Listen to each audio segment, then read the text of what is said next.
Hey, welcome to my home again. Happy Memorial Day to you. Dr. Randy here for another Facebook Live. I hope you're doing some things with the family, even if you're social distancing.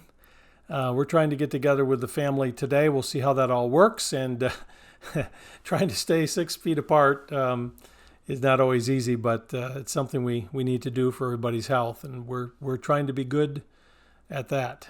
So I hope you guys are staying safe and healthy. I wanted to talk just a moment about memories, but mostly I want to talk today about what are some mistakes that retirees make in their lives. When you get to be our age, we're at a point where we could retire, and we've just chosen to continue to carry on with a mission that God's given us because we believe the wisdom of intentional living is something that we want to continue to share as long as we have breath and strength to do so. Plus some white hair and a lot of experience, hopefully behind it as well. And I'll get to that in a moment, but today is Memorial Day, and some of you will be spending time hopefully remembering those who have passed. We're going to be remembering my mom and my dad, who we love dearly, and they're in heaven now. Both of them were faithful in raising us and loving us, and we love them and miss them as we do our in-laws, my wife's parents, Warren and Shar Bolthouse, who are both gone now. Can't hardly believe it, how time has passed. So these memories are precious, and memories are important. And on today's Intentional Living Minute, which is the 1 minute feature I'm doing, I talked today about how memories help us stay grounded in our humanity. When we look back and remember the past, we remember we're all human beings, we're all in this together. And it kind of knocks down this sense of being prideful and somewhere or other that we control things when we don't. We control very little. I call it the 3-foot rule. I can only control about 3 feet from myself, and that's it.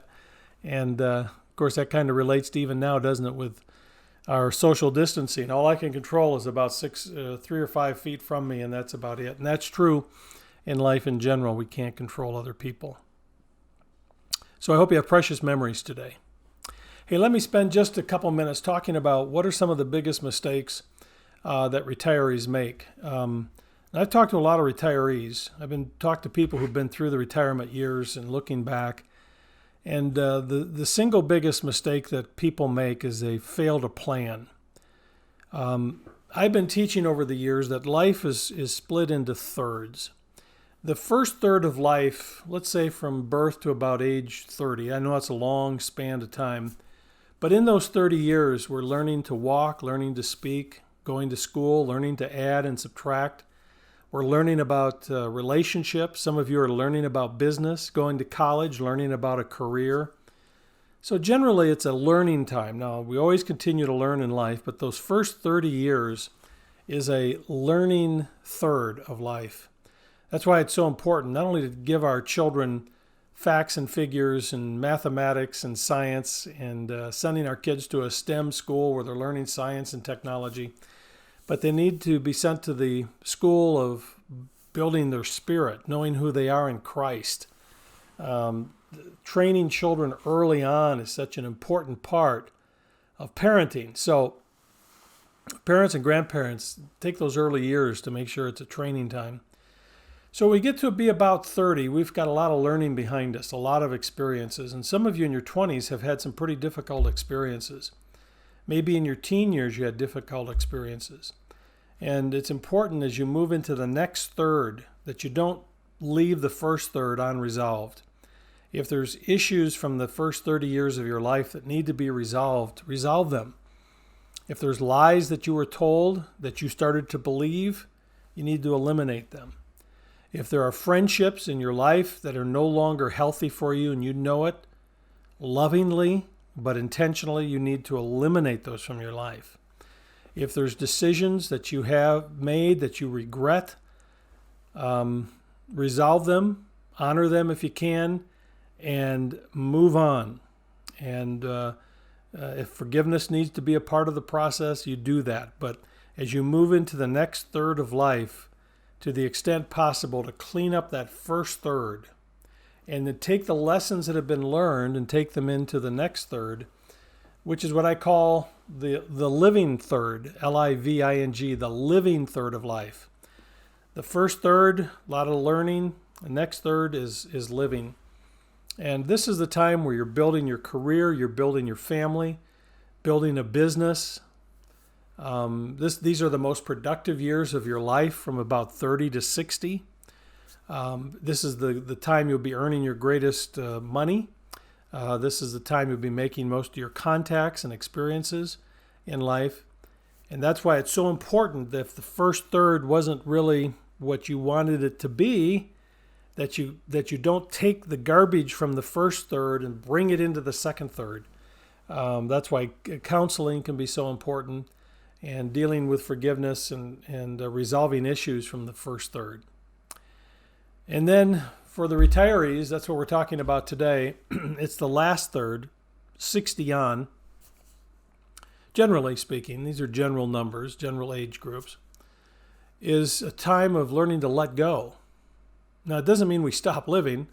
I'm in this third myself, my wife and I, and we're motivated and we're excited about what God is doing in ministry.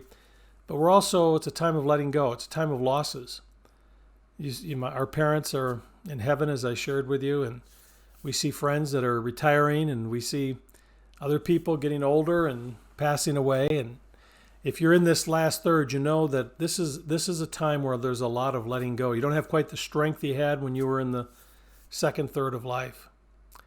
But this is also not only a time of letting go, but it's also a time of legacy. This is a time to look back and say,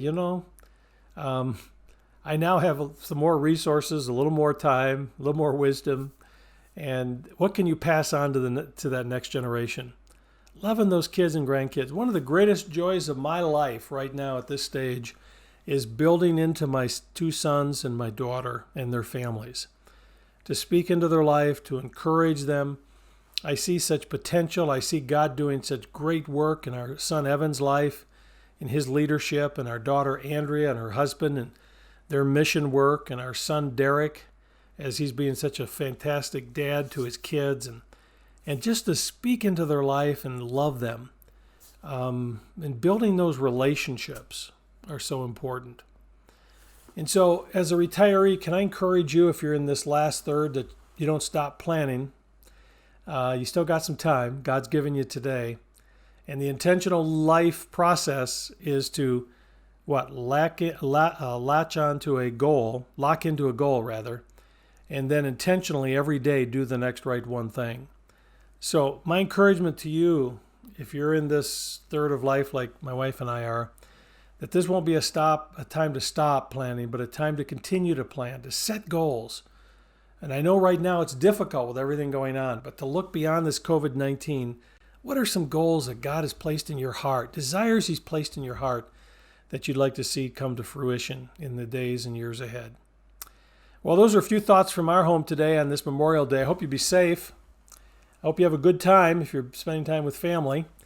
And I appreciate you allowing me to be a part of your life. I'll be back again tomorrow, same time, with another Facebook Live from my home. Hope you can join me then.